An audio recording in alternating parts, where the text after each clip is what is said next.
کبھی بھی یہ پاکستان اور انڈیا کی جو گریلا جنگیں آپس میں کہ اوپر سے امن کے معاہدے ہیں, اٹامک تنصیبات کا بھی تبادلہ ہو رہا ہے ماشاء اللہ تعالی, اور فوجیں بھی بارڈر پہ موجود ہیں, لیکن اندر بندے گھسا کے ایک دوسرے کی عوام کو مارنا, تکلیف میں رکھنا, اس چیز کی کوئی اجازت نہیں اسلام کے اندر, اور ان چیزوں نے ہمیں نقصان پہنچایا. یہاں کی کئی جہادی تنظیمیں جو یہ ایکٹیویٹی پرفارم کرتی رہیں آج بے روزگار ہو گئے. FATF حافظہ اللہ تعالی کی برکت سے,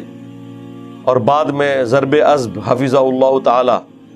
اور رد الفساد حافظہ اللہ تعالی, اور ابھی کوئی نیا حافظہ اللہ بھی آنے والا ہے یہ پشاور انسیڈنٹ کے بعد.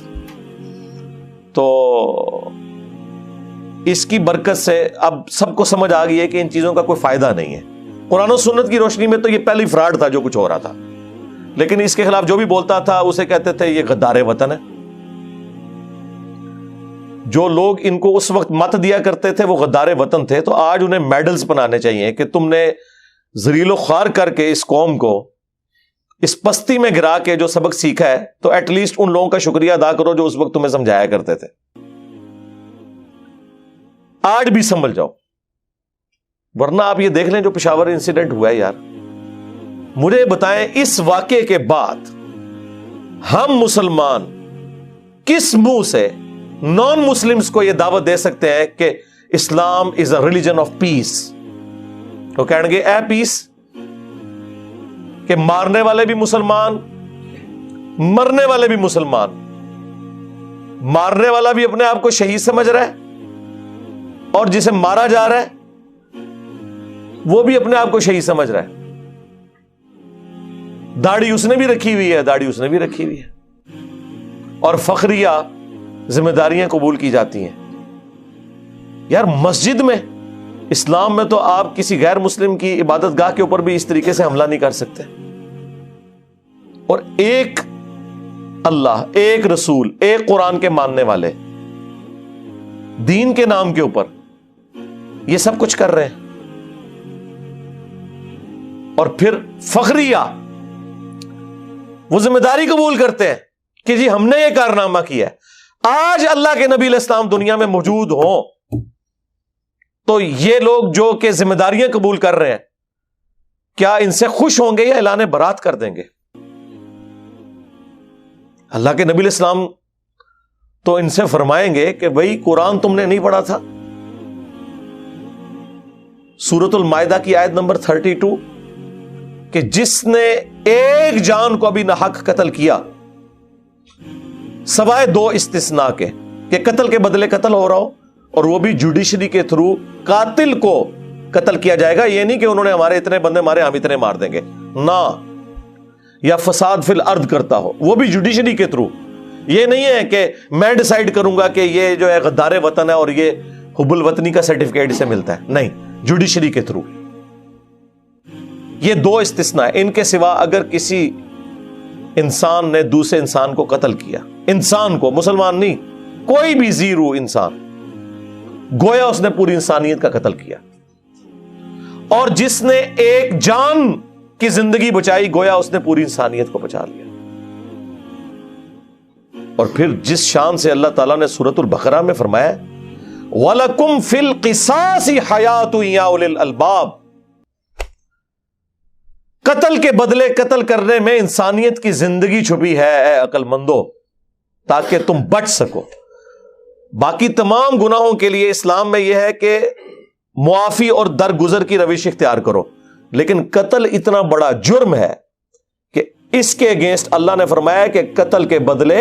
قتل کرنے میں انسانیت کی زندگی چھپی ہے, کیونکہ قتل کے بدلے جب قتل آپ نہیں کریں گے تو ڈیٹرنس نہیں ہوگی, ڈیٹرنس نہیں ہوگی تو قاتل کو اور موقع ملے گا. اور اس میں مسلمان اور غیر مسلمان کی کوئی تفریق نہیں ہے, یہ ذہن میں رکھیے گا. صحیح بخاری میں حدیث ہے, جس نے ایک ذمی کافر کو جو عہد کی پاسداری کے تحت ایک مسلمان ملک کے اندر ٹیکس دے کر, جزیہ دے کر رہ رہا ہے, اس کی حفاظت کی ذمہ داری اس مسلمان ملک کی فوج کے اوپر ہے، اس کو بھی اگر کسی نے ناحق قتل کر دیا غیر مسلم کو، تو وہ جنت کی خوشبو بھی نہیں پائے گا، حالانکہ جنت کی خوشبو 40 سال کی مسافت سے آ رہی ہوگی، لیکن ایک غیر مسلم کو بھی ناحق قتل کرنے والا جنت کی خوشبو نہیں پائے گا۔ مسلمان تو چھوڑ دیں، وہ کتنا بڑا جرم ہے، وہ اتنا بڑا جرم ہے کہ سنن نبی داؤد میں حدیث ہے کہ اللہ تعالیٰ یا تو شرک کو معاف نہیں کرے گا قیامت کے دن، جو سورہ النساء میں 2 دفعہ آ چکا ہے، ان اللہ لا یغفر ان یشرک بہ ویغفر ما دون ذلک لمن یشاء، یعنی اگر کوئی دنیا سے بغیر توبہ کے گیا، توبہ اگر کر لی تو معافی ہے، وہ تو سورۃ الفرقان میں ہے کہ ہم شرک کے کانٹیکسٹ میں کہ ہم گناہوں کو بھی نیکیوں سے بدل دیں گے اگر مرنے سے پہلے توبہ کر لی، لیکن اگر بغیر توبہ کے مر گیا کسی مؤمن کو قتل کرنے والا،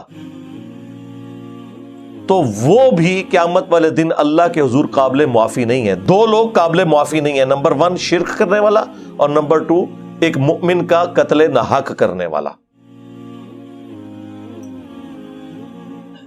اس کے اوپر تو کتنی احادیث ہیں، بخاری اور مسلم دونوں میں حدیث ہے کہ قیامت کے دن سب سے پہلے قتل کے مقدمے کا فیصلہ ہوگا۔ ابو داؤد میں حدیث ہے سب سے پہلے نماز کا سوال کیا جائے گا، اور اس کی ایکسپلینیشن سنن نسائی کے اندر ہے کہ حقوق اللہ میں سب سے پہلے نماز کے بارے میں سوال ہوگا، اور حقوق العباد میں سب سے پہلے قتل کے مقدمے کا فیصلہ ہوگا۔ اور وہ فیصلہ اس لیول کا ہے کہ سنن نبی داؤد میں، جامع ترمذی میں حدیث موجود ہے کہ مقتول جسے دنیا میں ناحق قتل کیا گیا تھا، وہ اپنے قاتل کو پیشانی کے بالوں سے پکڑ کے گھسیٹتا ہوا اللہ کے عرش کے پائے کے پاس پہنچ جائے گا اور کہے گا کہ یا اللہ، آج مجھے انصاف چاہیے کہ اس شخص نے میری زندگی کیوں چھینی تھی مجھ سے۔ یعنی اس کی اتنی فریگنس ہوگی، اور نبی اسلام کے الفاظ ہیں کہ اس کی رگوں سے خون بہ رہا ہوگا، اور اس نے اپنے قاتل کو پکڑا ہوگا پیشانی کے بالوں سے۔ اتنا سینسٹیو ایشو، اسی لیے جامعہ ترمذی میں، سنن ابن ماجہ میں موجود ہے کہ نبی الاسلام نے فرمایا کہ کعبے کی خوشبو بڑی اچھی ہے، لیکن اللہ کی قسم، اللہ کے نزدیک ایک مؤمن کی حرمت کعبے سے بھی بڑھ کر ہے۔ اس طرح ترمذی کے اندر آیا ہے کہ اگر کوئی شخص پوری دنیا کو تباہ و برباد کر دے، اور پوری دنیا میں مکہ مدینہ بھی آتے ہیں، اس سے بڑا جرم ہے کسی مؤمن کو ناحق قتل کرنا اللہ کے نزدیک۔ ایک ترمذی میں روایت ہے، اس کی سند میں کلام ہے، لیکن اپنے اصول میں وہ حدیث بالکل ٹھیک ہے، کیونکہ بخاری میں اسے سپورٹیو ایک حدیث ہے۔ ترمذی کے الفاظ ہیں کہ اگر زمین و آسمان کی ساری مخلوقات مل کے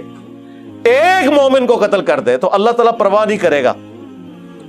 کہ یہ پوری زمین و آسمان کی مخلوقات ایک طرف ہیں، سارے جہنم میں پھینک دیے جائیں گے ایک مومن کے قتل کے بدلے میں۔ اور اس کو سپورٹیو وہ بخاری کی حدیث ہے، جب حضرت عمر فاروق رضی اللہ تعالیٰ عنہ کے سامنے ایک قتل کا مقدمہ پیش ہوا، اور آپ رضی اللہ تعالیٰ عنہ کو بتایا گیا کہ اس میں فلاں گاؤں والے شامل ہیں، تو آپ نے فرمایا اگر پورا گاؤں بھی شامل ہوا نا، میں سب کو اس کے بدلے میں قتل کرواؤں گا۔ یہ جناب انسانی جان کی اہمیت ہے، اور یہاں پہ آپ دیکھ لیں انسانی جان کی کوئی اہمیت نہیں، اور ایک مسلمان دوسرے مسلمان کو قتل کر رہا ہے اسلام کے نام کے اوپر۔ یہ کون سا اسلام ہے؟